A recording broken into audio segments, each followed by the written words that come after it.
भगवान को अपने भक्तों का यश बढ़ाना होता है, तो वे नाना प्रकार की लीलाएं करते हैं। श्री लक्ष्मी जी, माता सती और देवी सरस्वती जी को अपने पतिव्रत का बड़ा अभिमान था। तीनों देवियों के अभिमान को नष्ट करने तथा अपनी परम भक्तिनी पतिव्रता धर्मचारिणी अनसुया के मान बढ़ाने के लिए भगवान ने नारद जी के मन में प्रेरणा की। फलत वे श्री लक्ष्मी जी के पास पहुँचे। नारद जी को देखकर लक्ष्मी जी का मुक्कमल के समान खिल उठा। लक्ष्मी जी ने कहा, आइए नारद जी, आप तो बहुत दिनों बाद आए। कहिए क्या हाल है। नारद जी बोले, माता, क्या बताऊं, कुछ बताते नहीं बनता। अब की बार मैं घूमता हुआ चित्रकूट की ओर चला गया। वहां मैं महर्षि अत्रि के आश्रम पर पहुंचा। माता, मैं तो महर्षि की पत्नी अनुसुया जी के दर्शन करके कृतार्थ हो गया। तीनों लोकों में उनके समान कोई भी पतिव्रता स्त्री नहीं है। लक्ष्मी जी को नारद जी की बात पर आश्चर्य हुआ। उन्होंने पूछा, नारद, क्या वह मुझसे भी बढ़कर पतिव्रता है? नारद जी ने कहा, माता, आप ही नहीं, तीनों लोकों में कोई भी स्त्री सती अनुसुया की तुलना में किसी भी गिनती में नहीं है। इसी प्रकार देवर्षि नारद ने माता पार्वती एवं माता सरस्वती के पास जाकर उनके मन में भी सती अनुसुया के प्रति यही भाव जगा दिया।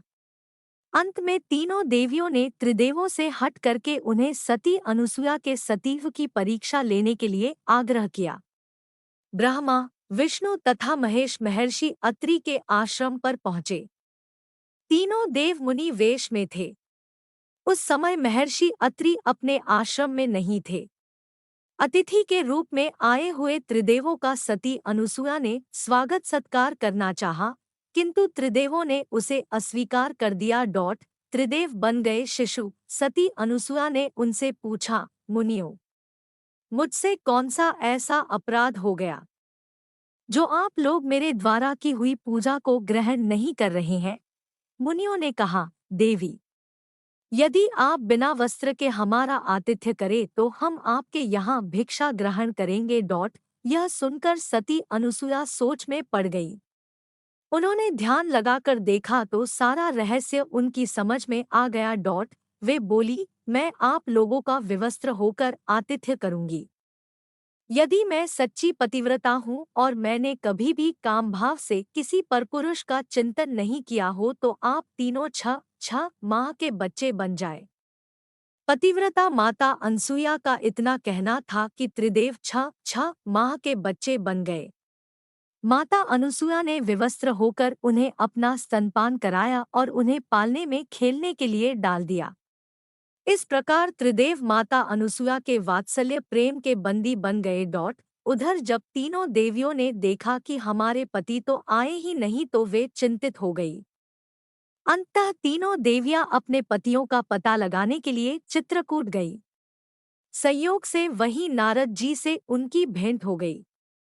त्रिदेवियों ने उनसे अपने पतियों के बारे में पूछा। नारद जी ने कहा कि वे लोग तो आश्रम में बालक बनकर खेल रहे हैं। दत्तात्रेय जन्म कथा। त्रिदेवियों ने अनुसुया जी से आश्रम में प्रवेश करने की आज्ञा मांगी। अनुसुया जी ने उनसे उनका परिचय पूछा। त्रिदेवियों ने कहा, माता जी, हम तो आपकी बहुएं हैं। आप हमें क्षमा कर दे और हमारे पतियों को लौटा दे। अनुसुया जी का हृदय द्रवित हो गया। उन्होंने बच्चों पर जल छिड़ककर उन्हें उनका पूर्व रूप प्रदान किया और अंततः उन त्रिदेवों की पूजा स्तुति की।